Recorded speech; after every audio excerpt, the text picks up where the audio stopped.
Welcome back to the deep dive. Today we are tackling a huge one. We're trying to define NBA greatness. Yeah, this is maybe the biggest debate in sports. It really is, and we've got this incredible source material that actually tries to settle it, to put a framework around this impossible question: who is truly the best? It's a massive undertaking. Okay, so let's unpack this a little. What our source did was basically create two different projects. First, they tried to name the single best player for every single year, from 1960 all the way to 2024. They call that player the yearly king. Right. And then, separately, they used a completely different set of rules to rank the top 25 players of all time. And that's the key, right? The two different sets of rules. It forces you to define what best even means. Exactly. Is it the guy with the MVP trophy, the one who wins the championship, or is it, the statistical freak who puts up numbers you can't even believe, even if his team didn't win at all? And that separation between those two lists, that's really the whole mission of this deep dive. We're looking at two totally distinct definitions of greatness. Mission one, the yearly king, is all about peak performance. It's the player you'd bet your house on, but just for that specific season. Right, for that 1 year. But then mission two, the top 25 all time, that's a whole different ball game. It demands longevity, it demands winning over time, sustained impact. And this creates a really important question for you, the listener. What happens when those two ideas, that explosive 1 year peak versus the decade-spanning career legacy, what happens when they just fundamentally conflict? They conflict right away. Oh, immediately. Let's start with the methodology for those yearly kings. This list is explicitly not just a list of the MVPs. No, it's much sharper than that. It's way more demanding. It requires regular season dominance, okay? But it also goes deep into advanced efficiency metrics. And this is the key phrase: how far they drag their teams in the postseason. That phrase, drag their teams, I think that's critical. It implies there's a judgment call being made here that goes beyond just the raw numbers. It has to. And what's so fascinating is how that specific methodology really highlights the trade-off between, just pure individual dominance and actual team success, especially when you look back at the beginning of the 1960s. That era was the perfect storm for this debate. It was defined entirely by Wilt Chamberlain's unbelievable stats versus Bill Russell's rings. The ultimate battleground. And the source has to make a choice. It acknowledges that, yeah, Wilt often had the statistically better individual year. But the single most undeniable peak year in history, according to this source, is Wilt Chamberlain in 1962. They just label it undeniable. Well, how could you not? That's the season he averaged 50 points and 25 rebounds a game. 50 and 25. I mean, those numbers are so far beyond anything we can imagine today. The source basically uses that season as, the anchor point. It's the peak against which all other peaks are measured. Exactly. You can argue that Russell's team won the title, sure, but for the specific mission here, identifying the single best player in that year, you just have to pick Wilt. He changed the game purely through his own output. It was this insurmountable statistical mountain. That's peak dominance being rewarded. So if the 60s were all about stats versus rings, the source argues that the 90s kind of put a stop to that debate, at least for a while. Because of Michael Jordan. Because of Michael Jordan. His dominance was just so complete. He tops the yearly king list almost every single year he played. And this is where you see the methodology being applied so consistently. Jordan's peak was so high that the only exceptions were the 2 years he stepped away, 94 and 95. And who took the crown in those 2 years? Hakeem Olajuwon, which makes perfect sense. It confirms that if the true king steps aside, someone else, a force like Hakeem, whose peak was defined by winning back-to-back titles and just dominating both ends of the court, he can immediately take that crown. That continuity is the thread that kind of runs through this whole thing. Let's transition to the 1970s.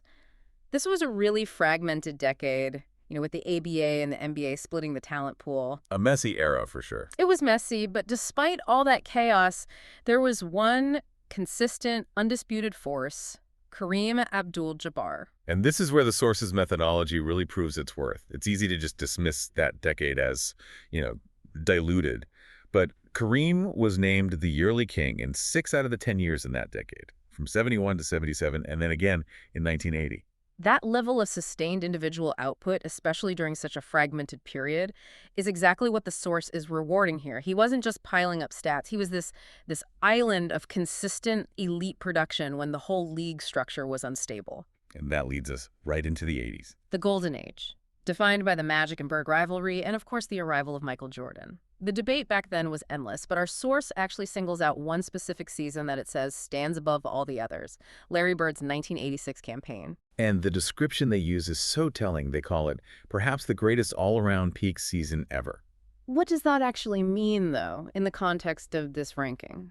Well, it means that even though Bird's raw scoring numbers might not touch Jordan's peak, the source found that his blend of scoring efficiency, his rebounding, his playmaking, and his defense in that specific year was statistically just about flawless. That praise speaks volumes about his completeness.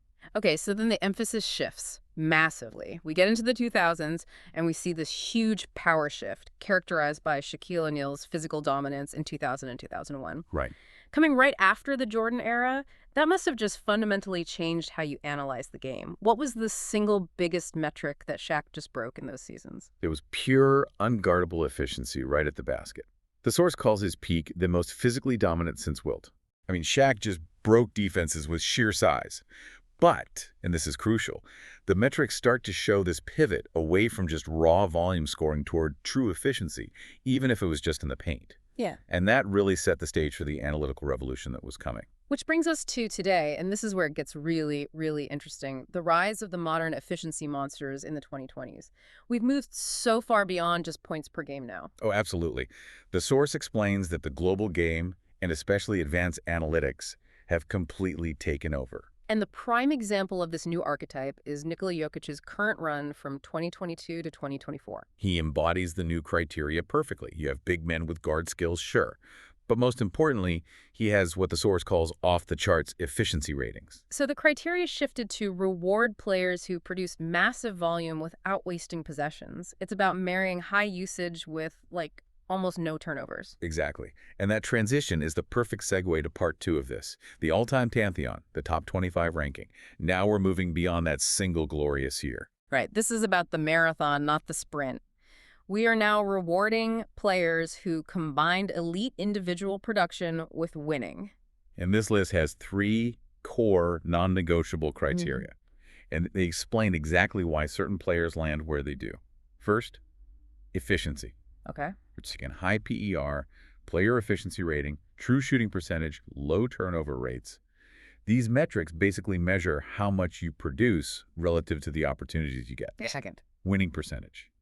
Did their teams win consistently? This is the big non-statistical factor that gives a huge boost to players like Bill Russell and Tim Duncan, but it might slightly hurt guys who are, trapped on bad teams. And the last one. Longevity plus peak.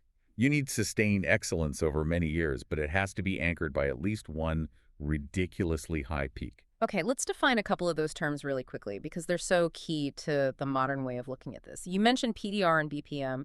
For the listener who hears those terms but maybe doesn't track them daily, what's the real difference between those and an old metric like just points per game? It's really the difference between quantity and quality. Points per game is just quantity, that's it.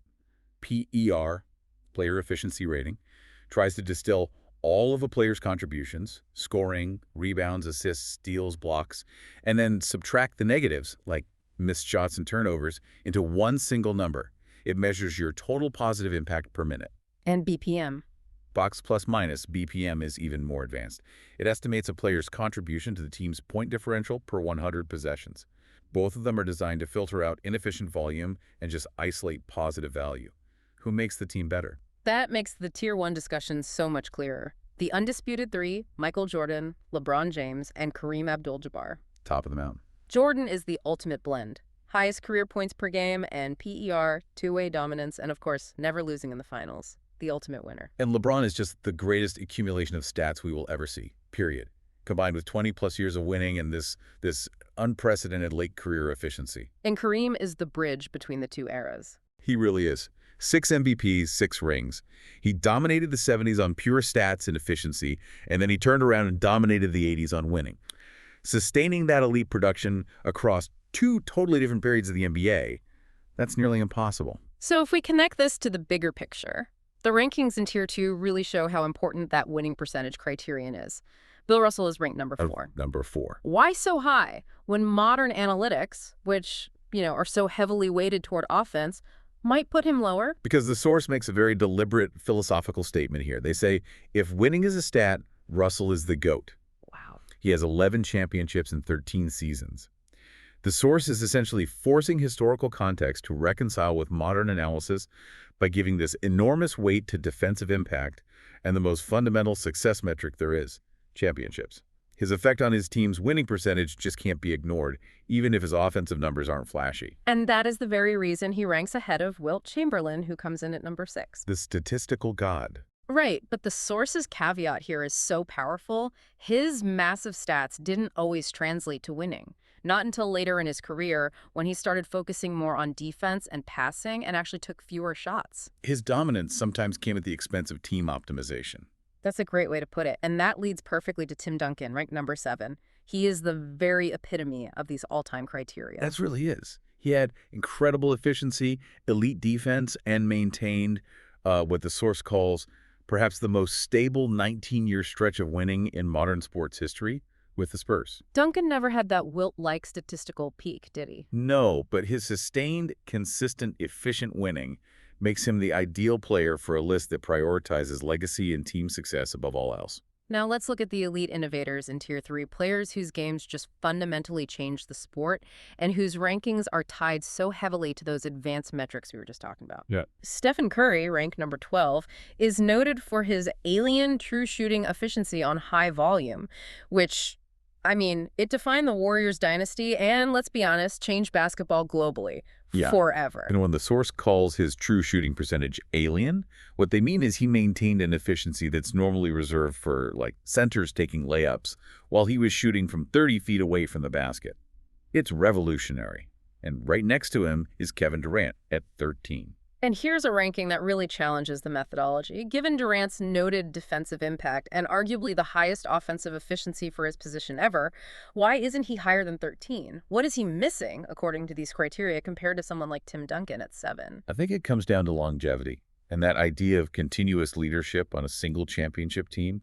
Durant is called a walking 50-40-90 season. I mean, the absolute peak of scoring efficiency. Exactly. However, the source implies that the sustained solo leadership and winning percentage that Duncan carried for almost 2 decades, or even the era-defining change that Curry created, just outweighs Durant's scoring peak, especially when you consider the time he spent playing alongside other established MVPs.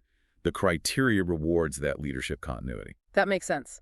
So, returning to our modern efficiency darling, Nikola Jokic, ranked number 16 in Tier 4, the source is very clear that his advanced efficiency metrics, especially his BPM, are currently unmatched in NBA history. Can you explain the significance of that? BPM, that box plus minus, it basically says Jokic contributes more positive play per possession than anyone in history. It measures his impact as the engine of the team, the primary passer, scorer, and rebounder. The fact that he handles the ball like a point guard but maintains the efficiency of a center is what completely breaks the charts. And the source recognizes that this efficiency means he has massive upward mobility on this list. Exactly. He is climbing this list so fast. And the explicit suggestion is that if he just accumulates more championships, he will crack the top 10 easily. The analytics have already established his peak is historic, but team success is still the ultimate gatekeeper for that all-time legacy. Okay, so rounding out the greats in Tier 5, we find some really interesting historical figures that show the source's commitment to deep research. Jerry Lucas, ranked 25. That's a true deep cut for modern fans. He really is. He was a statistical anomaly in the 60s, a consistent 20-point, 20-rebound machine with an incredible shooting touch for a big man back then. His inclusion shows that the list isn't just about recognizable superstars. It's about applying those efficiency criteria universally, even to players who played before the metrics were even invented. And we also see Karl Malone ranked at 22, the second all-time leading scorer. His incredible longevity and consistency were clearly rewarded here. Yeah, his ranking shows the power of the longevity and accumulation criteria. But the source emphasizes he is only lacking the ring. And again, you see it. The championship is the final hurdle for the highest praise in this legacy ranking.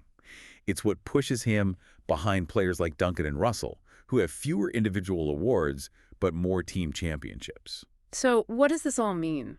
I think the source material really forces us to recognize 2 distinct and often conflicting types of greatness. You have this singular, undeniable, yearly peak characterized by those incredible, statistically overwhelming seasons like Wilt's 50-25 year in '62. Yeah. It just stands as a monument to what one individual can do. A monument to individual dominance. And then you have the sustained, winning career legacy, defined by 2 decades of excellence and consistency and efficiency, like Tim Duncan. Exactly. We've seen the pendulum swing throughout history, from valuing Wilt's raw stats to prioritizing Russell's rings, and now we're kind of settling into this balance where advanced analytics are paramount, but winning is still the ultimate currency. The criteria are always shifting. Always. And so we want to leave you with a final provocative thought to consider. If efficiency metrics like BPM and PER continue to evolve and dominate the analysis, and maybe they eventually prove that modern players like Nikola Jokic are just fundamentally more efficient than historical giants, will the old criteria, like Bill Russell's defensive impact and his winning, will they be fully quantified and eventually validated by new stats? Or will winning always remain this unquantifiable, indispensable tiebreaker that keeps him above the statistically flawless? That's the billion-dollar question. Thank you for joining us on this deep dive.